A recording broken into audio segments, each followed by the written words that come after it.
Hey, what is up you guys? Laser Videos here. So, I've had a little bit of time with this ZTE Maven 3 right here. This video is based entirely off my experience with the phone. I'm going to mention specs briefly, but this video is entirely opinion based, and you just kind of have to trust me with what I say about this phone.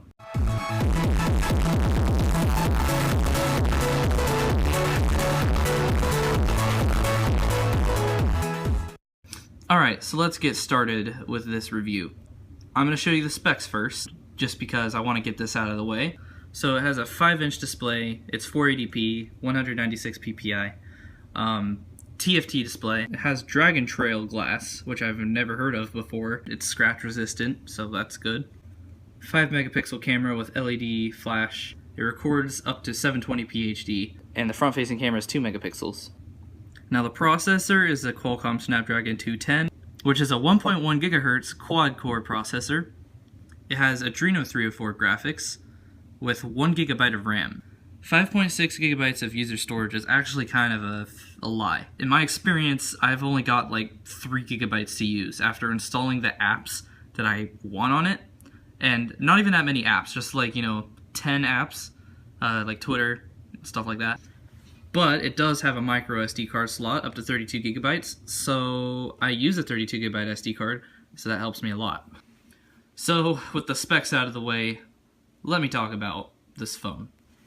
So the layout, you have your home touch buttons here, micro USB port here, headphone jack here, Apple has a microphone here, and another microphone down here so that when you're recording video, it has stereo audio. Power button here on the right, and volume rocker here on the left. Like if you look at it like this, it looks like 2 individual buttons, but they're actually a volume rocker.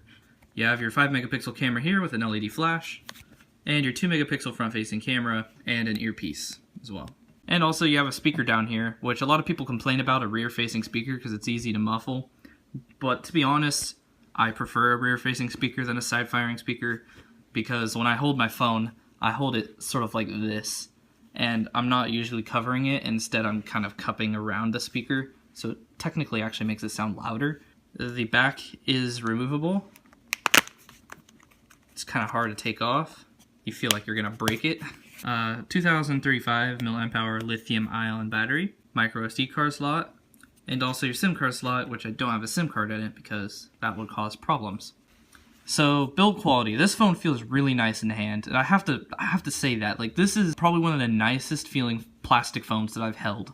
It has this awesome like soft back. It almost is like the sandstone backing that OnePlus uses, or used to use. It has these edges here which are not metal, they look like they're metal, so when you're carrying this phone around it actually looks like, a $200 phone. The glass here is actually sort of rounded, sort of like a Galaxy S3. It's really nice. If you drop this thing directly on the face, the glass is definitely going to take a hit though. There's no lips protecting it. So let's talk about durability. This phone feels durable in the hand, but knowing ZTE, I actually kind of doubt it. Face down, I'm gonna do it from waist height, I don't want to break it. 3, 2, 1.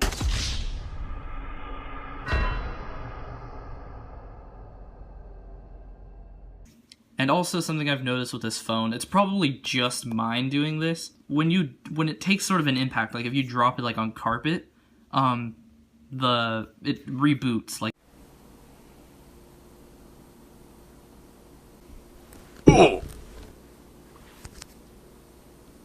I don't know what causes it. I wouldn't really trust this thing if you're somebody who drops their phone a lot. And when it comes to one-handed usability, this phone's pretty good at it. You can reach the top corner and the bottom corners. You don't really have to readjust that much. When you do have to readjust, you don't feel like you're gonna drop this phone because it's not slippery. It's got this back. So one-handed usability is top-notch on this thing. The LG Stylo 2, you really have to move around in your hand. Alright, now let's take a look at the screen.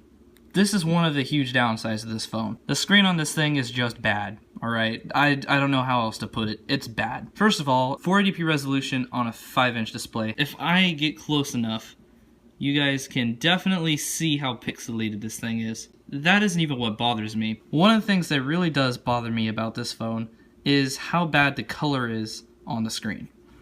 First of all, the saturation is just bad. It has a blue tint to it, There's no setting to change the color temperature, so you're stuck with the blue you got. And also, should I mention, viewing angles on this thing are pretty bad. Still not as bad as the LG Lucky, but the viewing angles are still awful. The display on this thing is a huge letdown. Let me tell you that. So, what about battery life? The battery life on this thing will get you through, like, a school day. If you're at school and you use it, like, in between classes and stuff like that, you're probably going to end the day with about 30% left. But me using this phone over a day without school, it died halfway through the day. It died at like 4 o'clock. The battery life on this thing will get you about 3 or 4 hours of screen on time. So what about performance? So when you're navigating the UI and you're using it, this phone is pretty laggy. It's like, it doesn't perform well when you're navigating the UI, opening apps, browsing through apps. However, though, when it comes to gaming, this phone is a champ. But here's sort of like my summary of what gaming is like on this thing. Alright, so this phone is really good at gaming, in fact, better than I expected. It was a pretty crappy phone, so I was surprised to see that Beat Stomper, which is a 2D game with lots of details, requires a lot of CPU power and GPU power, mainly GPU power. This game does not drop any frames at all when you're not recording. Now, when you are recording, it will lag, but like that's something you should expect. This game runs really well, and I was really surprised. Geometry Dash, I was also a little bit surprised, but to be honest, it wasn't really that great. Geometry Dash doesn't drop any frames when you're playing as long as you're not recording. It does support replays, and it is still playable with replays, but it does drop quite a few frames when you are using every play. So basically, Geometry Dash runs well on this phone, but if you want to record every play replays, it's not going to be very playable. You might be able to beat easy levels like I did here, but yeah. Now, 3D games such as this car driving simulator game that I got on my iPhone a while ago, which also happens to be on Android, run surprisingly well, about 40 FPS. That's the average that Power Director told me the video clip was. This is with me recording, and it probably runs a lot better when you're not recording, so I was also really impressed. Overall, this phone really impressed me with the quality of how good it is at gaming. Really, really good. If you're somebody who likes to game, I do recommend this budget option. Next up, the camera. How good is the camera? Well, here's the camera test I did on this. Alright, this will be the sunny day camera test on the ZTE Maven 3. Let's see the exposure. Okay. You can see it doesn't like look too bad when it's re-exposing for a different subject. As you can see, it's freaking winter right now. We're like halfway through December, and this is what it looks like outside. Obviously, there's like zero stabilization. Leaves are like one of the hardest things for phones to capture detail in, especially my Stylo 2. When I look at leaves with my Stylo 2, it's like, oh, man, it looks all muddy. Yeah, this phone isn't very good at it either.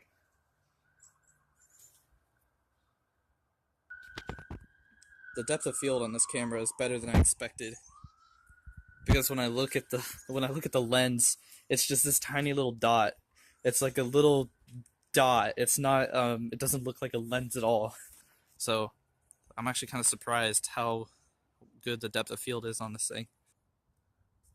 Yeah, this is actually a really nice shot right here. Foreground, background, foreground, background, foreground, background. I haven't tested the headphone jack on this thing, by the way, so I don't know how good the headphone jack is, but the speaker, it's good. The speaker's pretty loud. It's not necessarily bassy or, quality sounding, but it gets really loud and it doesn't sound tinny. So the speaker on this thing, it's a B+. That's my review on this phone. Do I like it? I like it a little bit. I've had phones that are better.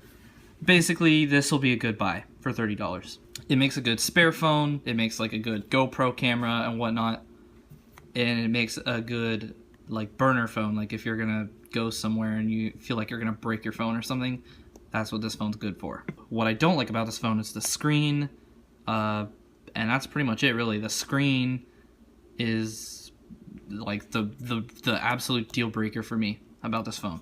So anyway, I hope you guys found this review helpful. Hope you enjoyed the video. If you did, please drop a like, because I don't get very many likes on my videos because I never ask people. The thing is people will forget to leave likes.